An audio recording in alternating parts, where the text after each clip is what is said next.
Delhi border पर किसानों के आंदोलन का 53वां दिन। अब से थोड़ी देर में किसानों की बड़ी बैठक, आगामी रणनीति पर होगी चर्चा। मंगलवार को फिर होनी है सरकार से वार्ता। सिंघू बॉर्डर पर किसानों की बैठक में ट्रैक्टर रैली और सुप्रीम कोर्ट में होने वाली सुनवाई पर होगी चर्चा। किसान हर हाल में तीनों कृषि कानून वापस कराने पर अड़े हैं। सरकार कानून वापसी की बजाय संशोधन को तैयार।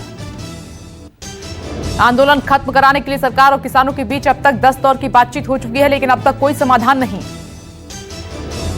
सिख फॉर जस्टिस मामले में एनआईए सख्त, एक पत्रकार समेत किसान नेताओं को किया तलब। बलदेव सिंह सिरसा से भी होगी पूछताछ। सिरसा को दिल्ली हेडक्वार्टर में पेश होने के लिए कहा गया है। एनआईए ने सिरसा को सिख फॉर जस्टिस से संबंध में समन भेजा है। सिरसा ने कहा कि किसानों का समर्थन करने की कीमत चुका रहा हूं। सरकार विरोध को दबाने के लिए मेरी बोली लगा रही है। एनआईए का कहना है कि सिरसा से सिख फॉर जस्टिस के नेता कुलवंत सिंह पन्नू पर दर्ज मामले से संबंधित पूछताछ करनी है। अब स्टैच्यू ऑफ यूनिटी तक पहुंचना होगा बेहद आसान। स्टैच्यू ऑफ यूनिटी के लिए मेगा कनेक्टिविटी 8 लग्जरी ट्रेनों को पीएम मोदी ने दिखाई हरी झंडी। पीएम मोदी ने केवड़िया रेलवे स्टेशन का किया उद्घाटन। गुजरात को दी 8 नई ट्रेनों की सौगात। अब देश भर से जुड़ेगा statue of unity. PM Modi ने बड़ोदरा केवड़िया ब्रॉडगेज लाइन का भी उद्घाटन किया है। देश के इतिहास में पहली बार एक जगह के लिए 8 ट्रेनों को हरी झंडी दिखाई गई है। पीएम मोदी ने कहा कि केवड़िया की पहचान एक भारत श्रेष्ठ भारत का मंत्र देने वाला है और देश के कई इलाकों से होती हुई गुजरात की केवड़िया जाएंगी ये ट्रेनें।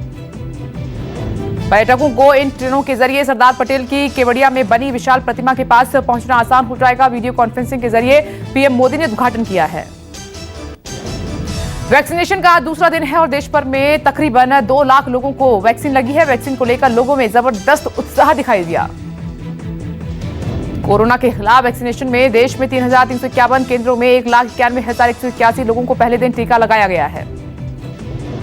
महाराष्ट्र सरकार ने कोरोना टीकाकरण पर रोक लगा दी है। 19 जनवरी को वैक्सीनेशन पर लेगी फैसला। महाराष्ट्र सरकार ने कोरोना वायरस के खिलाफ चल रहे टीकाकरण अभियान को 2 दिनों के लिए टाल दिया है और टीकाकरण के अभियान को 18 जनवरी तक के लिए पूरे महाराष्ट्र में रोका गया है। राज्य स्वास्थ्य विभाग के मुताबिक कोविन ऐप में तकनीकी दिक्कतों की वजह से टीका लगाने के कार्यक्रम पर रोक लगाई गई है। रविवार और सोमवार को नहीं लगेगा टीका। मध्य प्रदेश में हफ्ते में सिर्फ 4 दिन ही लगेगी कोरोना वैक्सीन। पहले दिन पूरा नहीं हुआ वैक्सीनेशन का टारगेट। मंगलवार और शुक्रवार को एमपी में वैक्सीन नहीं लगाई जाएगी। इसके अलावा रविवार को भी मध्य प्रदेश में टीकाकरण नहीं होगा। राजस्थान में हफ्ते में सिर्फ 4 दिन ही चलेगा कोरोना टीकाकरण अभियान और सार्वजनिक अवकाश के साथ गुरुवार और रविवार को राजस्थान में नहीं लगाई जाएगी वैक्सीन। 11 राज्यों में दोनों किस्म के टीके लगाए गए हैं और जिनमें से असम, बिहार, दिल्ली, हरियाणा, कर्नाटक जैसे राज्य इसमें शामिल हैं। दिल्ली सरकार के सूत्रों के मुताबिक पहले दिन 4,319 स्वास्थ्य कर्मियों को लगे हैं टीके और टीका लगने के बाद किसी को भी अस्पताल में भर्ती कराने जैसी जरूरत नहीं पड़ी है। पहले दिन कोरोना टीकाकरण की निगरानी कराने वाले ऐप कोविन की स्पीड कम होने की वजह से तकनीकी दिक्कतें सामने आई। तकनीकी दिक्कत को देर शाम तक ठीक कर लिया गया और तकनीकी दिक्कत ठीक होने तक तकरीबन लाख से ज्यादा लोगों को लगा है टीका। देश भर में सेना के करीब 3,129 जवानों को भी टीका लगाया गया है। कोई भी गंभीर साइड इफेक्ट नहीं है। देश भर में करीब 16,755 कर्मियों को टीकाकरण के इस काम में लगाया गया था। केंद्रीय स्वास्थ्य मंत्री डॉक्टर हर्षवर्धन ने देश के सभी राज्यों के स्वास्थ्य मंत्रियों के साथ वर्चुअल बैठक भी की।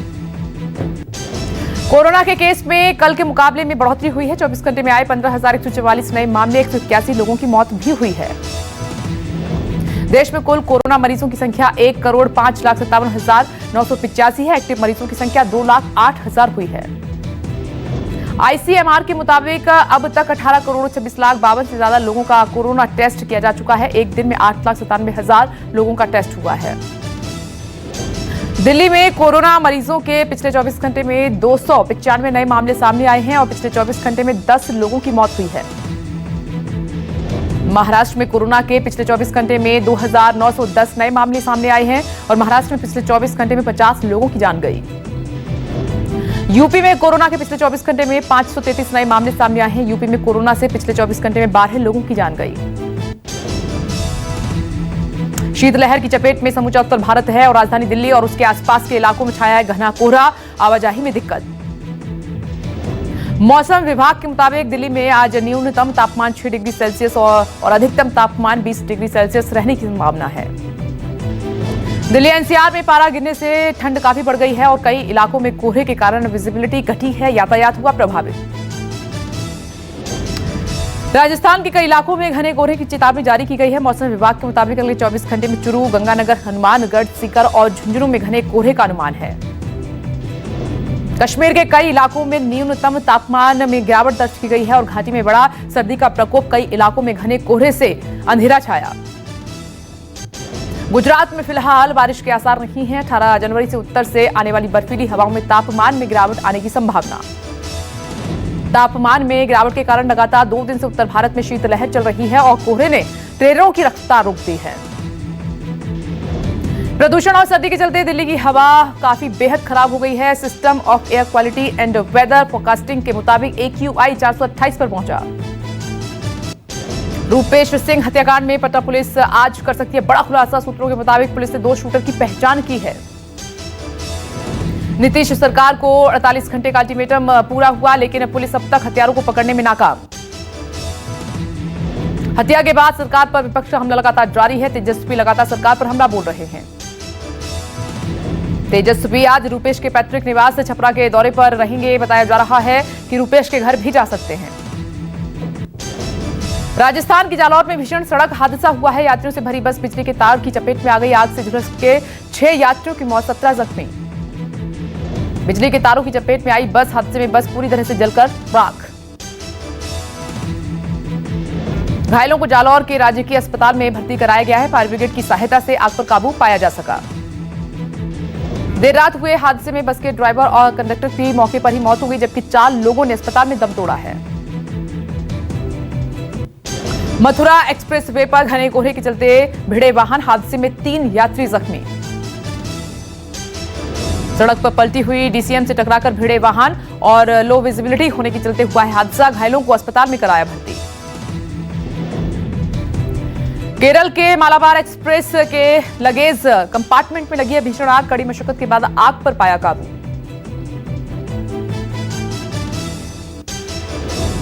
चलती ट्रेन में सामान रखे जाने वाले डिब्बे में आग लगी और चेन खींचकर ट्रेन को रोककर आग पर काबू पाया। दिल्ली पुलिस ने एक ज्वेलरी शॉप में चोरी के मामले का खुलासा किया है। गिरोह के 7 लोगों को गिरफ्तार किया। भारतीय जनता पार्टी के सांसद सौमित्र खान ने कहा है कि तृणमूल कांग्रेस के 7 से 8 सांसद और 40 से 42 विधायक बीजेपी में शामिल होंगे। सौमित्र खान के मुताबिक बंगाल में बीजेपी की सरकार बनेगी और सौमित्र ने कहा कि पार्टी 200 से ज्यादा सीटें जीतेगी। बंगाल के हुली में टीएमसी के पार्टी कार्यालय में तोड़फोड़। टीएमसी ने बीजेपी पर लगाया तोड़फोड़ कराने का आरोप। बीजेपी ने अपने ऊपर लगे आरोपों को खारिज कर दिया है। घटना की वजह टीएमसी में अंदरूनी गुटबाजी बताई जा रही है। अमित शाह के हावड़ा दौरे में भी मिदनापुर जैसा बड़ा शो करने की तैयारी। तृणमूल के कई नेता बीजेपी में हो सकते हैं शामिल। बुलंदशहर के पास दिल्ली कानपुर नेशनल हाईवे से ड्यूटी पर जा रही महिला से एक स्नेचर ने मोबाइल छीना है। स्नेचर ने महिला को ट्रक के आगे धक्का दिया और हादसे में बाल-बाल महिला की जान बची है।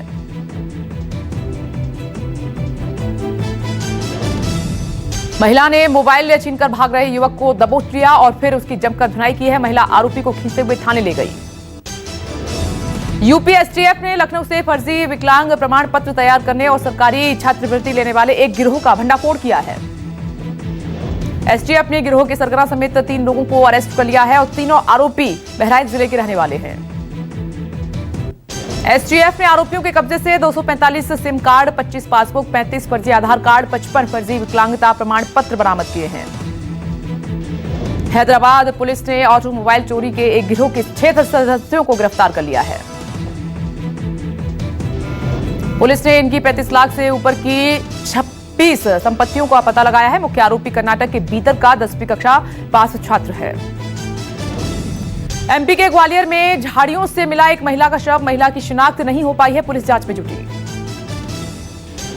यूपी में माफिया के खिलाफ योगी सरकार की कार्रवाई लगातार जारी है। प्रयागराज में माफिया अजय पाल की प्रॉपर्टी पर चला हथौड़ा। टी ब्रेक तक भारत ने 6 विकेट पर बनाए 253 रन। ठाकुर और सुंदर के बीच 67 रन की साझेदारी पूरी हुई। ठाकुर ने जड़ा मेडन टेस्ट अर्धशतक। शेन वॉर्न ने ऋषभ पंत के चश्मे का उड़ाया मजाक। ट्रोल होने पर दी सफाई, कहा कि हम सबके पास ऐसे चश्मे होते हैं। नटराजन की गेंदबाजी के फैन हुए जहीर खान, कहा कि उम्मीद से भी शानदार किया, बड़े मैचों में ये बेहद जरूरी। 16 फरवरी को हो सकता है आईपीएल के मिनी ऑक्शन। खिलाड़ी 4 फरवरी तक अपना रजिस्ट्रेशन करा सकते हैं। पत्नी धनश्री का डांस देखकर बोले युजवेंद्र चहल, मुझे तुम पर गर्व है। डच प्रधानमंत्री मार्क रूट और उनके पूरे मंत्रिमंडल ने दिया इस्तीफा। बाल कल्याण भुगतानों की जांच से जुड़े घोटाले को लेकर दिया है इस्तीफा। ईरान ने किया है सैन्य अभ्यास। सतह से सतह पर मार करने वाली बैलिस्टिक मिसाइल दागी। स्वदेश निर्मित ड्रोन का किया सफल परीक्षण। भारतवंशी गरिमा वर्मा हुई अमेरिका की आगामी फर्स्ट लेडी की कार्यालय में डिजिटल निदेशक। जो बाइडेन की शपथ ग्रहण में दिखेगी लेडी गागा और जेनिफर लोपेज की स्पेशल परफॉर्मेंस। लेडी गागा ने चुनाव प्रचार के दौरान भी खुलकर जो बाइडेन का समर्थन किया था। 26 जनवरी गणतंत्र दिवस पर नई दिल्ली के राजपथ पर बांग्लादेश की सेना भी परेड में हिस्सा लेगी। शेयर बाजार में भारी गिरावट। निवेशकों की 2.23 लाख करोड़ रुपए की पूंजी डूबी। शेयर बाजार में जोरदार गिरावट। तमिलनाडु बना एक देश एक राशन कार्ड लागू करने वाला 11वां राज्य। वित्त मंत्रालय ने दी जानकारी। सेल की ओएफएस को मिला 5 गुना सब्सक्रिप्शन। सरकार को हिस्सेदारी बिक्री से मिलेंगे 2,664 करोड़ रुपए। आम आदमी के लिए राहत है। सब्जियों की कीमत कम होने से घटी थोक महंगाई। प्याज 55% हुई सस्ती। आरबीआई की चिंता के बाद सरकारी बैंकों में पूंजी डालने के लिए बिग मॉडल पर विचार कर रहा है वित्त मंत्रालय। एसबीआई ने जारी किया वीडियो अलर्ट, कहा कि केवाईसी जांच के लिए कॉल या मैसेज फ्रॉड कॉल हो सकता है, सावधान रहें। रेनॉल्ट की 5 ई-टेक कार टेस्ला को देगी टक्कर और कार को 2023 में लॉन्च करने की योजना बनाई जा रही है। स्टार्टअप शुरू करने वालों के लिए खुशखबरी है। पीएम मोदी ने किया 1000 करोड़ रुपए के फंड का ऐलान, कहा कि रोजगार के अवसर को मिलेगा बढ़ावा। एचडीएफसी बैंक को तीसरी तिमाही में 8,758 करोड़ का फायदा हुआ है। इंटरेस्ट से इनकम 15% तक बढ़ा है।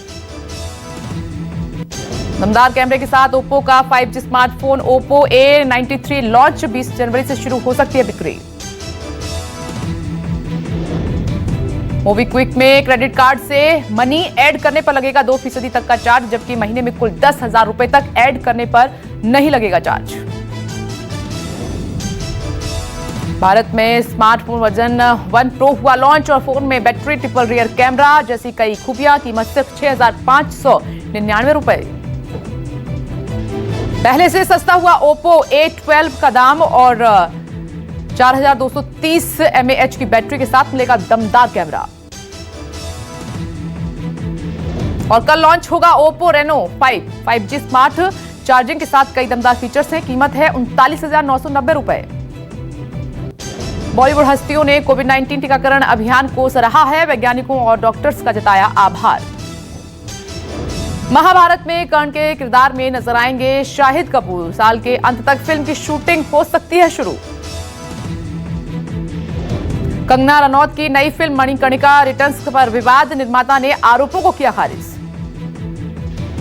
सूरज बड़जात्या दोस्ती पर बना रहे हैं फिल्म। अमिताभ बच्चन बोमन ईरानी पर्दे पर एक साथ आएंगे नजर। अगले महीने से शुरू होगी शूटिंग। खेसारी के नए गाने ने मचाया धमाल। 10 दिन में मिले 1 करोड़ व्यूज। खेसारी चांदनी की केमिस्ट्री पर लोग हुए फिदा। शाहरुख खान की वजह से एक्टर बने राजकुमार राव, बोले कि सपने पूरे करना शाहरुख से सीखा। प्रभास स्टारर फिल्म सालार के मुहूर्त में गेस्ट बने रॉकिंग स्टार यश और सालार के कार्यक्रम में शामिल हुए कई स्टार। सोशल मीडिया पर भी कालीन भैया के भौकाल। इंस्टाग्राम पर 30 लाख फॉलोअर्स। पंकज ने प्रशंसकों के प्यार और समर्थन के लिए आभार व्यक्त किया है। नेटफ्लिक्स पर रिलीज हुई काजोल की त्रिभंगा, लोगों को आ रही है पसंद। काजोल ने फिल्म से किया पहला डिजिटल डेब्यू। नमस्कार, मैं हूं मानक गुप्ता। अगर आपको हमारा ये वीडियो पसंद आया हो तो इसे लाइक और शेयर जरूर करें और हां, हमें सब्सक्राइब और फॉलो करना ना भूलें ताकि आप देश और दुनिया की कोई खबर मिस ना करें। तो जुड़े रहिए हमारे साथ और देखते रहिए News 24।